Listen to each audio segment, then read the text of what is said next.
Please join me in welcoming back to the stage the director of The New Boy, Warwick Thornton, and The New Boy, Aswan Reed.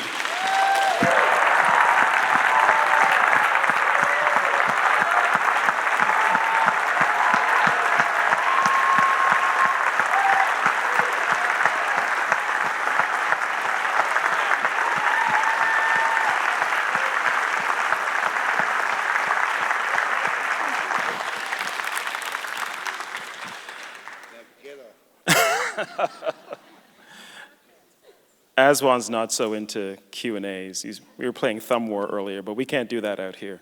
All right, thank you, Aswan. Aswan Reed, everyone. Thank you.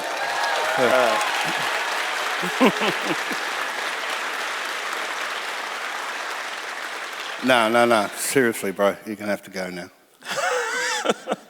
Only Kath's waiting for you. We're going to have a yarn. Do you want to sit and talk? No. Okay. Thank you, Bubba.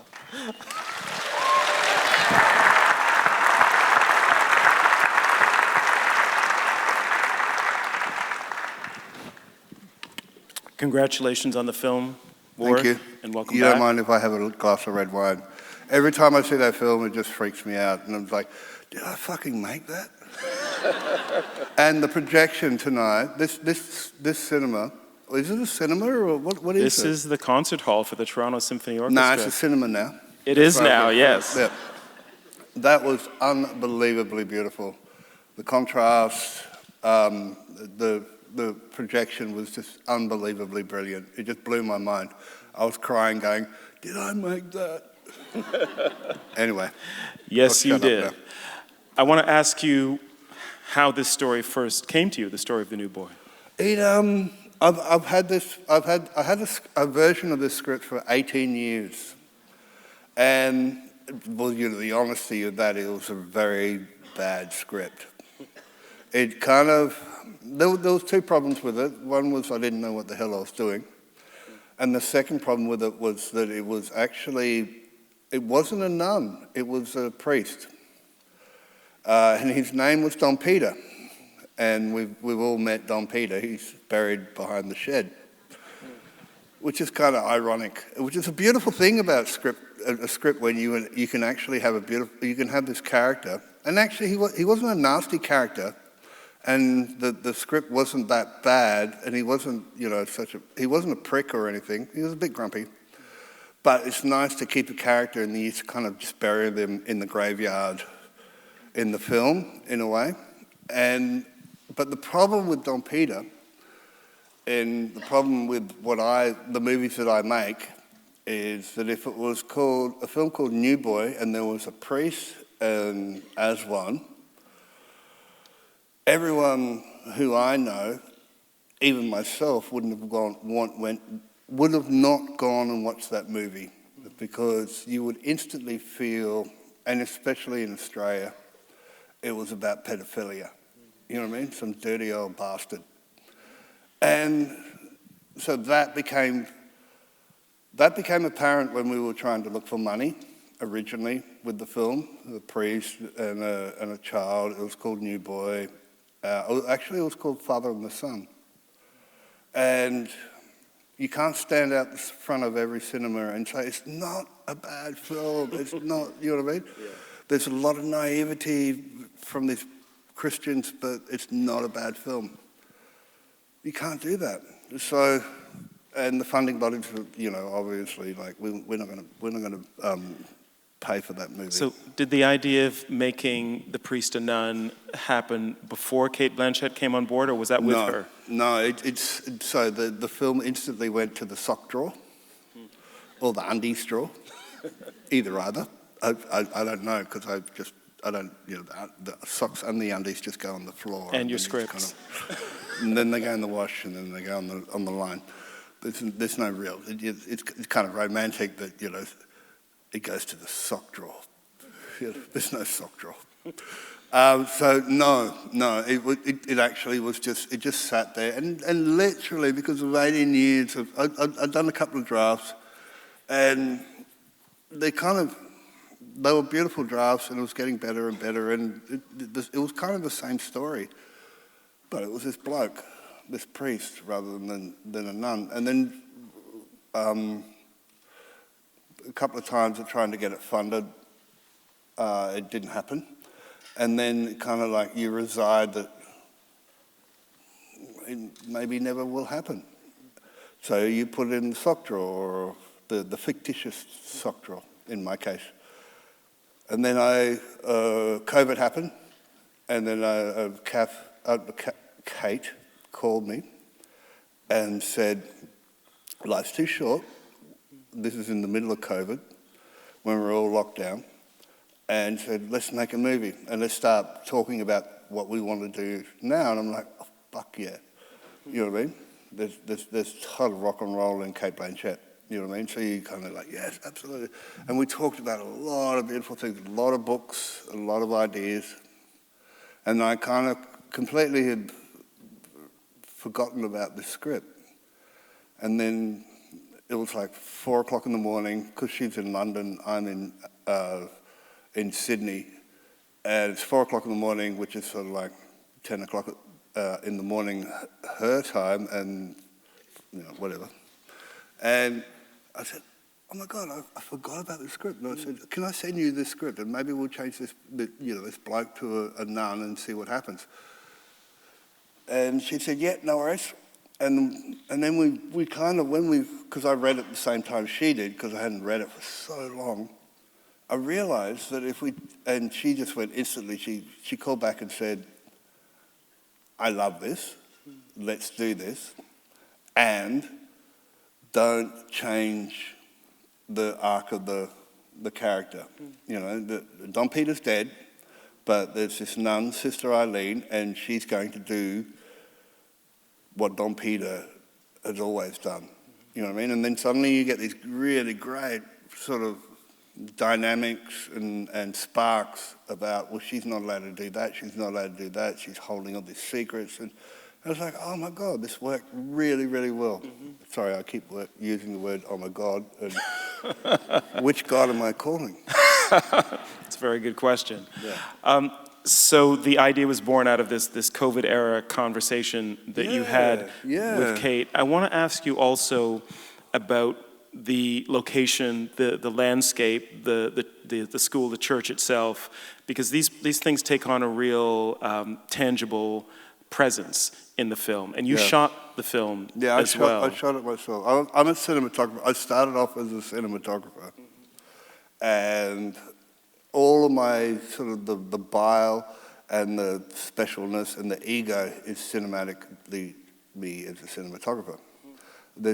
Inside me, there's 3 different human beings. One's a writer who's sort of like rocking in some kind of like, fetal position.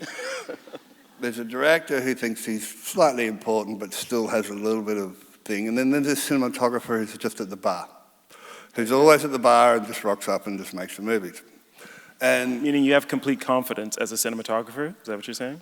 Well, I have these 2 other people who write for me as a cinematographer. I see. Yeah, and every word they say and every piece of action they do, they always think about the guy at the bar who's drunk, which is the cinematographer meaning. Sorry, it sounds schizophrenic, but actually it is very schizophrenic. But I write and direct purely so I can shoot, and that's the way I work. Well, it is absolutely beautiful, and I want to take some time for your questions. The last thing I'll ask you, though, that's quick. We've got other questions coming, but the last thing I want to ask you is about those moments of magic in the story, and when did those come in? Because it's a very serious story, but then there's these beautiful moments where we see that he's accessing another world. Yeah, absolutely. We've all grown up and just sat in the garden as children, and we've found special things. We've found beauty, we've looked for magic, we've found our fairies. And there's a point when our parents, or actually probably our older sister or brother tells us that, Santa Claus is not real, and then you hate them. And then you ask your mum and dad, is Santa Claus really fucking real? And they go, you know, and it's that beautiful thing. And and as far as I'm concerned, he still is real, because it's all real. Because where I come from, the community that I come from, we still believe in fairies, and we will still believe in fairies, and we'll always, well, we won't always be, because we fight, we kick against the pricks, and we try and fight against it. But Christianity doesn't believe in fairies. I'm sorry to say that, but they don't. It's like, nah, you know, and especially someone else's fairies. They believe in, they might have a couple of fairies themselves, but no, if they're not their fairies, the devil's fairies. And this is a really hard way for us to live. And we've been obliterated, we have been annihilated by cultures and these other forms of capitalism that just don't want us to be who we are, you know, and we have to fight for ourselves. And, you know, the character of New Boy,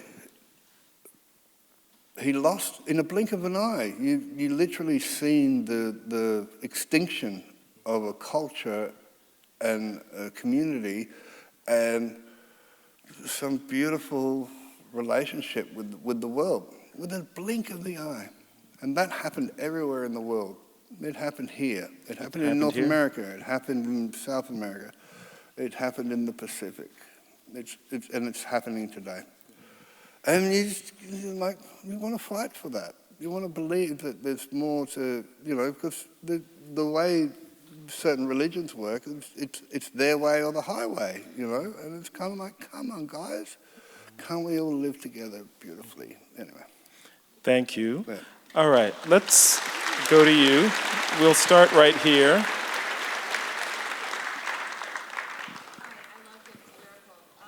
With all the different miracles that are happening throughout when he's getting used to living there, I had echoes of Merry Christmas, Mr. Lawrence, with a lot of those kind of imageries Yep. in miracles, etc., and the same kind of Christ-like themes. I'm just wondering if that resonates with you as you're making it, or am I just picking up things? No, I'll just repeat the question briefly. Thought it was a beautiful film, and asking specifically about the magical moments, and are there any resonances of Merry Christmas, Mr. Lawrence, that film, because it struck you that way?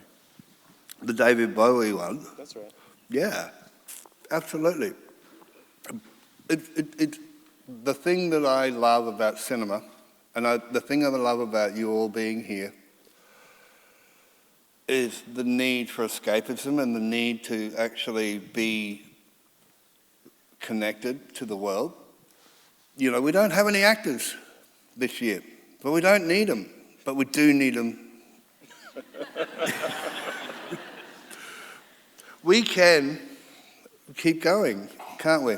And I think they should keep going as long as they can. And I'm not trying to do an actor thing. Well, I say to people, look, you can take this as an Indigenous film, and it has a very specific connection to who I am and where I come from.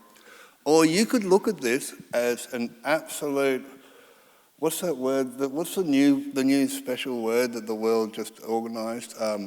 Multiverse. Oh, yes. That's interesting. It's Disney. He's Peter Pan, she's Mary Poppins, and Jesus is Pinocchio's. You know, it's that easy. You know what I mean? Just do what you need to do with it, because we all have our own journeys, and we just do what we got to do with ourselves. You know, so you know you can get sort of blinkered into, you know, it's an Indigenous story, and it's like it's from Australia, which is great, and you can Google that. You know what I mean? And you should, because a lot of people I find are quite illiterate. They can't Google anything that might be confronting. But you can just take it as Peter Pan. Okay. Alternate Disney. I love that way of thinking about the film. All right, we are almost out of time, but I want to take and that one little more question. Sorry, the little orb is Tinkerbell, by the way. And guess what? Tinkerbell dies. All right, anyone up here or down here who's got a question for Warwick Thornton? Over here. So, question, what kind of advice would you have to somebody in the audience who feels like they have a story to tell? How should they go about doing it? Maybe it's something they've been thinking about writing or creating, but it's in our own socks, really. Yeah. Let me just quickly repeat. What advice would you have for someone who's got their own story to tell, but they haven't yet started? Yeah, it's a hard one because, I go, oh, it's 18 years, there's something weird about, you say it's 18 years, so you've been so empowered by actually it being that long and you've hung on to it. And it's like, it's been 18 years, but I hung on to it and I believed in it and it was so amazing.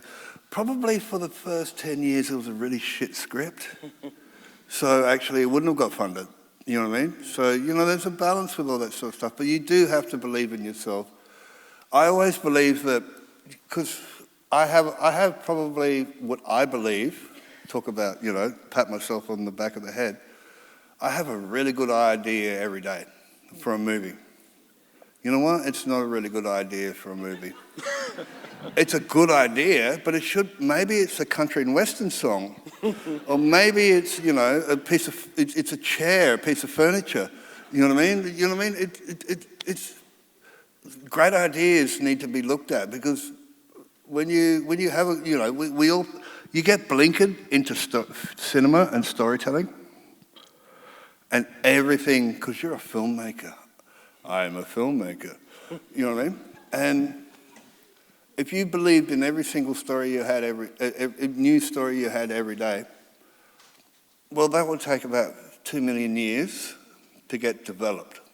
So you've got to go, am I prepared for this film, this idea to become a film? Because it's going to take minimum 1 year if you think about that sort of, you go to Sundance, you pitch something, and then suddenly it's made the next year, which is a really bad idea. You know what I mean? It's a bad way to make cinema. But 3 years, I believe, if you seriously are going to make a movie, and you truly believe in it, it's going to take 3 years. And those 3 years, you're going to go through every up and down. You're going to go through the absolute not worthy, I'm a village idiot, I can't write, oh my God, I just fell in love with someone else. Let's just, you know what I mean? All of that's going to happen. So, every single idea you ever have needs to go through a process of, is it a movie? Is it a country and western song? Is it a piece of architecture, a chair, or, can I sell this to IKEA? You know what I mean? That's what you have to do with every idea. You have to go through, and and if you go, no, it's a movie, get ready for the 3-year process, and falling out of love, and divorcing, and falling in love with someone else. Good luck. Warwick, thank you so much for bringing Thanks, the new guys. boy to Toronto, and thank you all for being here tonight. Please join me in Thank you, thanking everyone. Warwick No. Thornton. Thank you. Bye-bye, guys. Thank you. I just want to say thank you for coming. It's been a really hard year in cinema, but you're all here, so you're so beautiful.